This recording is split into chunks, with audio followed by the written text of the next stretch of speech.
TYT Network, my name is Tina Dupuy. With me is Tim Mahalski, and we're talking Wisconsin.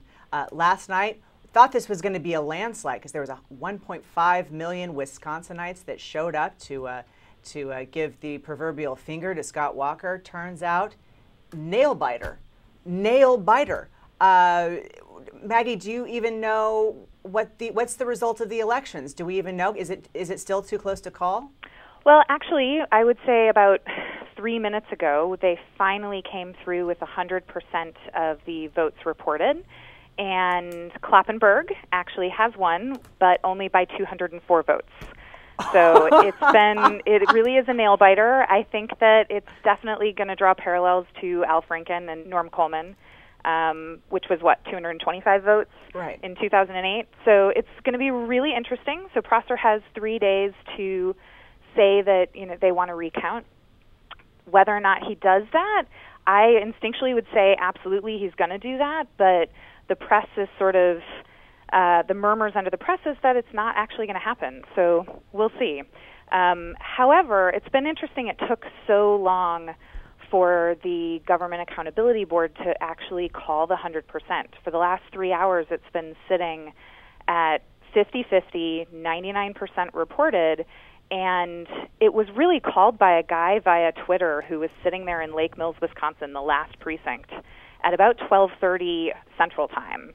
And yet nothing after that was reported. So it's been interesting, but about 3 minutes ago, the numbers came in. So I'm sure around the Capitol, you've got a lot of excitement.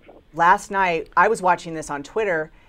AP had their numbers wrong, where they gave Kloppenberg 10,000 more votes than she actually got. So it looked like what was a landslide and like an easy, comfortable win suddenly turned into, 3,000 for Prosser.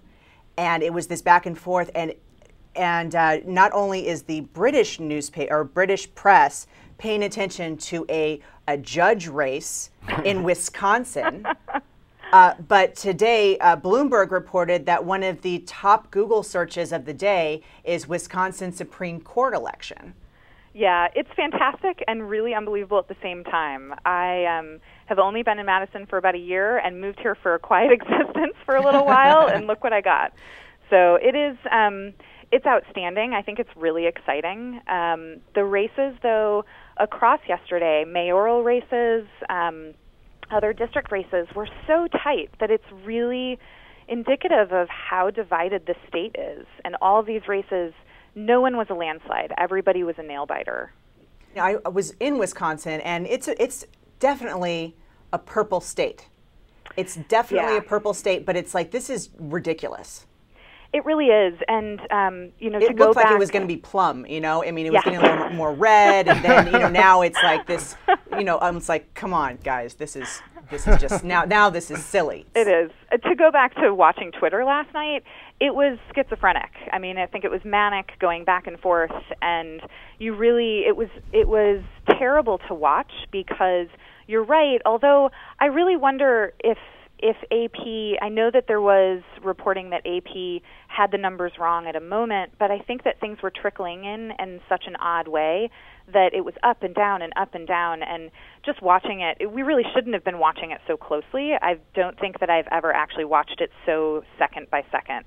And it was terrible, and people were excited and people were nervous, so it's an exciting time to definitely be in Wisconsin. But it's also a really frustrating time because when things are so split down the middle, I feel like we're going to stand still for a little while. But how this election actually, and whether or not Prosser goes ahead and asks for a recount, how that's going to affect when the bill goes to the Supreme Court, will be really interesting. It's going to be kind of contingent on how much money the GOP wants to, because they've already put, millions of dollars into this. I mean, this is like, I'm sorry, I know judges are important, but this is like dog catcher. I mean, this is a tiny one seat on a Supreme Court in a tiny state in the middle of the country. They're spending millions of dollars. They've already spent millions of dollars to get this guy reelected. I mean, he was an incumbent. I mean, he should have been fine. And there's only, in the history of Wisconsin, there was only one other Supreme Court justice who had ever not gotten reelected. So this is, but to me, when I see 1.5 million people going to the polls in such a small state, I think landslide for the Democrat. So the Republicans really were on their game at getting people out to the polls to go and vote for an incumbent. I mean, they really spent a lot of money. You had Sarah Palin endorsing Prosser, which I'm sure is a charm. Just ask Christine O'Donnell. But you have, this incredible amount of money.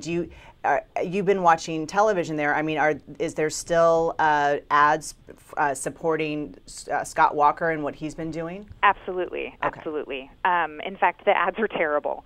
It's just getting worse and worse to the point where most people are turning off their televisions. I think that most people are kind of tired of being told what to think, and Republican and Democrats alike, at least within, the Dane County area, which is certainly not representative of Wisconsin. So Dane County is Madison, which was in the 70 percentile for Clappenberg. So obviously we're not representative. But I do think that it is interesting how many people are saying, I'm sick and tired of listening to this, I'm turning off the television. But there was an enormous number of new voters that came out yesterday, which is also really exciting. However, a very interesting area for Prosser to pinpoint, because Wisconsin state law allows people to register at the voting stations. Even if they don't have proof of residence, their neighbors can actually say, hey, I know this guy. He does live in the location he's saying he lives in. And if he's a new voter, he has until 4 p.m. today to verify his provisional ballot. So they can easily come back and say, hey, there were all these provisional ballots. How many of them actually came back at 4 p.m. on April 6th and actually gave their residency? So I think there's going to definitely be some interesting contesting when it comes to provisional ballots as well as a recount. Both Tim and I's mouth just dropped. You've got to love a state where you can say, hey, this is my neighbor. He definitely lives in this I know that guy. I've seen him before. He's a good guy. Exactly. Well, it's very, to me, it was very Wisconsin, Yeah. I mean, it was like just the fact that I was in Wisconsin meant that they liked me because I was there. Right. They're incredibly friendly people. Okay, so the elect. I mean, so this is a Midwestern telenovela. This is like, I've never seen anything like it. And for a political junkie, this is mainlining. This is fantastic. I wanted to also talk to you. So what do you see going forward? I know that you're a journalist and you're not a pundit, but you're the best source for this question. What do you see now for the prospects of the recall? Well, we had Dan Kapanke. The signatures came in for Dan Kapanke on Friday, April 1st.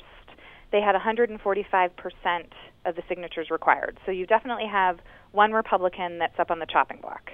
The remaining 7, from what I'm hearing and from what I can get informally in terms of numbers, they already have over 100% for 3 others, but they do not want to turn in their numbers to the GAB until they have 140 or 145%, because obviously a number of those signatures can be thrown out. Just to clarify for our audience, we need 3 GOP senators to flip the Senate, the state Senate. Is that correct? Correct, yeah. Okay.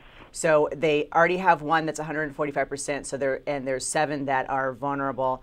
They have to be in office, an incumbent for more than a year in order to be recalled. So Scott Walker is in everyone's crosshairs for January because he's only been in it for a couple of months. Had this really fantastic honeymoon period where there was a huge party of like 150,000 of his closest friends burning him in effigy. Kidding, Union thugs with the children there. There was no fires. I mean, there were firemen. Which, hey, I'll take Union thugs from Wisconsin any day. Right, I know. I think I'm invited for Christmas with the Union thugs. I think that what's really important in Wisconsin right now is at the kitchen table is looking still at the union issue and looking at what people's take-home pay is. I think that the hold on the bill actually being enforced is preventing a lot of state workers from taking home some sliced paychecks. And so people are waiting to see what happens in the Supreme Court. And I think that's where the money from the Republicans going into Prosser to do a recount, that's the reason why they do it, because the Supreme Court already said they're not going to push this bill, they're not going to expedite it just because of politics. They're going to let it go through the normal process, which means they probably won't even bring it to the table for another 2 months. We're talking about the collective bargaining going to the Supreme Court, and the Supreme Court, not to be confused with the Supreme Court election that was last night. Correct. Right. Yes. So this, like I said, and it's like it is a telenovela. It's like everybody's related. It is. Everybody knows everyone. It's all, there's the epicenter that's now the Supreme Court with the showdown. Well, and somebody even actually said this morning, okay, let's say Prosser does do a recount, even if he knows or really thinks that he's going to lose in the end. What is the possibility of him doing the recount just for it to hold him in his position for a while, keep himself in the Supreme Court until this bill goes through, so that he can be representative in that place, or in that chair? So, doesn't that seem like he would have to excuse himself? I mean, recuse himself? That is the big question mark. That is the big question mark. Yeah. Maggie Metzit, freelance journalist, living in Madison, Wisconsin. Thank you for calling in. I really appreciate it. This has been so much, Tina. Very illuminating.